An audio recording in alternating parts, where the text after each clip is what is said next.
मैं बस ये कहना चाहूंगी कि दुर्गा भाभी जी के बारे में सभी जानते हैं और अभी मैडम ने भी बता दिया, श्रुति जी ने भी बता दिया। हम सब में एक अलग ही ऊर्जा है, अलग शक्ति है, बस उसको समझना पड़ेगा उसको। और हर शक्ति अपने आप में दुर्गा भाभी की तरह, रानी लक्ष्मीबाई की तरह, अहिल्या बाई की तरह कितनी ऐसी महान क्रांतिकारी नारियां रही हैं जिनके बारे में हमें पता भी नहीं है, नाम भी नहीं पता, क्योंकि इतिहास में हमें वो पढ़ाया ही नहीं गया, ना हमारे बच्चों को पढ़ाया जाता है। अभी वो धीरे धीरे वो जागरूकता फैल रही है, तो इसीलिए हम सबको जागरूक होना बहुत जरूरी है कि हम अपने बच्चों को, खासकर महिलाएं, बच्चियां, उनको बताएं आसपास के, अपने परिवार में भी और अपने परिवार से बाहर निकल के, क्योंकि अपने परिवार के लिए सभी करते हैं, अपने खुद के लिए सभी करते हैं, लेकिन अपने परिवार से हटके जहाँ हम लोग पहुंच नहीं पाते, जहाँ ज्यादातर समाज पहुंच नहीं पाता, नजरें देख नहीं पाती, अगर वहां तक पहुंचा जाए तो शायद हो सकता है बहुत सारी नारी शक्ति परेशानियों से, उत्पीड़न से और बहुत सारी जो आजकल समाज में चीजें हो रही हैं उनसे बच जाए वो बच्चियां। तो नारी शक्ति का मतलब ये नहीं कि एक दिन मना लिया और हम जागरूक हो गए, उसके बाद 10 दिन बाद हम सब भूल जाते हैं। जो भी कोई जयंती आती है तो हम उस दिन बड़े उत्साह के साथ 15 अगस्त, 26 जनवरी, बड़ा देश प्रेम पैदा होता है हमारे दिल में। लेकिन देश प्रेम वो है हमारे दिल में कि एवरी टाइम, हर पल, जब भी हम घर में हो या बाहर हो, घर में तो अपने लिए जीते हैं, परिवार के लिए जीते हैं, लेकिन जब भी बाहर निकलते हैं तो हमें एक समाज नजर आता है जो हमारा देश है, हमारा राष्ट्र है, जिसके लिए कहते हैं कि मेरा राष्ट्र, इदम राष्ट्राय धर्मम मम, मतलब मेरा हर कार्य राष्ट्र को समर्पित है। तो मेरा ये वचन मतलब अंतरात्मा से है कि मेरा हर कार्य, मेरा हर कर्म मेरे राष्ट्र को समर्पित है। तो मेरे लिए मेरे बच्चे मेरे नहीं, मेरे लिए हर बच्चा मेरा है। मेरे लिए खासकर जहां हम सबकी नजरें नहीं पहुंच पाती वो बच्चे मेरे हैं, खासकर लड़कियां, जिन लड़कियों को पता ही नहीं है कि शिक्षा क्या है, हमें रहना क्या है, कैसे करना है। अभी जैसे मैडम ने बताया कि मैं गरीब बच्चों को पढ़ाती हूँ, गरीब बच्चों को पढ़ाना ये नहीं है कि एक दिन मैंने पढ़ा दिया या मैंने किताब कॉपी बांट दी या फिर मैंने बस पढ़ा दिया। मैं कह रही हूँ 1.5 साल मुझे उन बच्चों को सिर्फ ये बताने में निकल गया कि रहना कैसे है, बात कैसे करनी, क्योंकि वो तो बहुत गाली गलौज देते हैं। मैं जिन बच्चों की बात कर रही हूँ बहुत बीड़ी सिगरेट पीने वाले हैं, वहां आप बैठ नहीं सकते, खड़े नहीं हो सकते, बहुत बदबू भी आती है उनसे।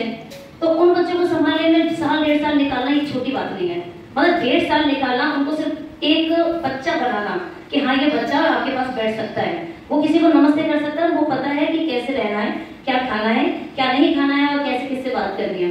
पढ़ाना बात की बात है।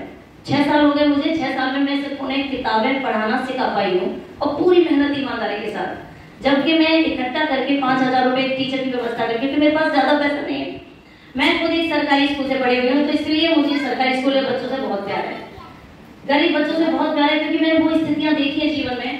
क्योंकि मैं बड़ी बड़ी बातें करना नहीं जानती, मैं नहीं जानती, मैं सिर्फ कहते हैं, जिस दिन हम सब मिलकर करने वो बच जाएंगी। तो मेरा सिर्फ यही उद्देश्य है।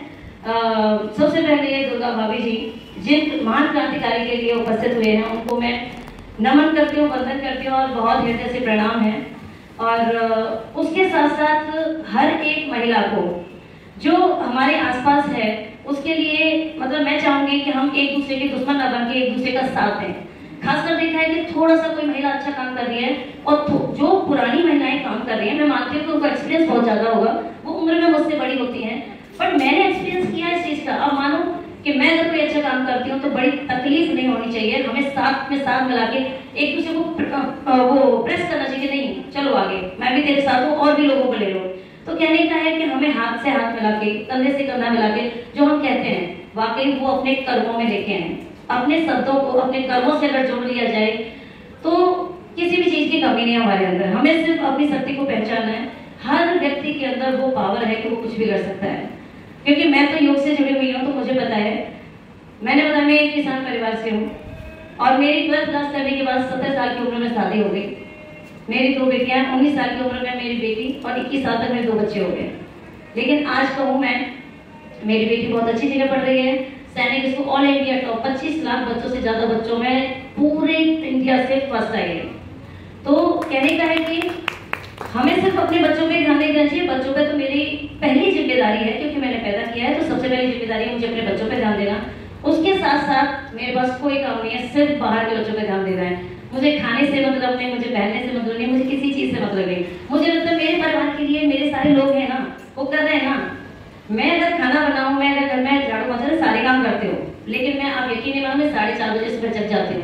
रात के 11 बजे तक मेरी क्लासेस होती है। 11 बजे तक जरूरतमंद बच्चों की नहीं, मेरे खुद का भी अर्निंग सोर्स है, मुझे भी पैसा चाहिए। तो मेरा दोनों काम चलते हैं, मुझे पैसा भी चाहिए और मुझे खर्च भी करना है। तो कहाँ से आए? घर वाले तो देने वाले नहीं है, खुद भी कमाना है और खर्च भी करना है। तो मेरे अंदर वो देश प्रेम है कि मेरी सिर्फ बातों में नहीं, मेरे हर कर्म में, मेरा हर कर्म मेरी पूजा है। बस इन्हीं शब्दों के साथ मैं अपनी वाणी को विराम देना चाहूंगी। भारत माता की जय, भारत माता की वंदे मातरम, वंदे मातरम, जय जवान, जय जवान। देश के लिए कभी भी हमें पीछे नहीं होना चाहिए, तेज आवाज में होना चाहिए, क्योंकि किसान से बढ़ के तो कुछ है ही नहीं, अन्नदाता जीवन दाता है वो हमारे। धन्यवाद।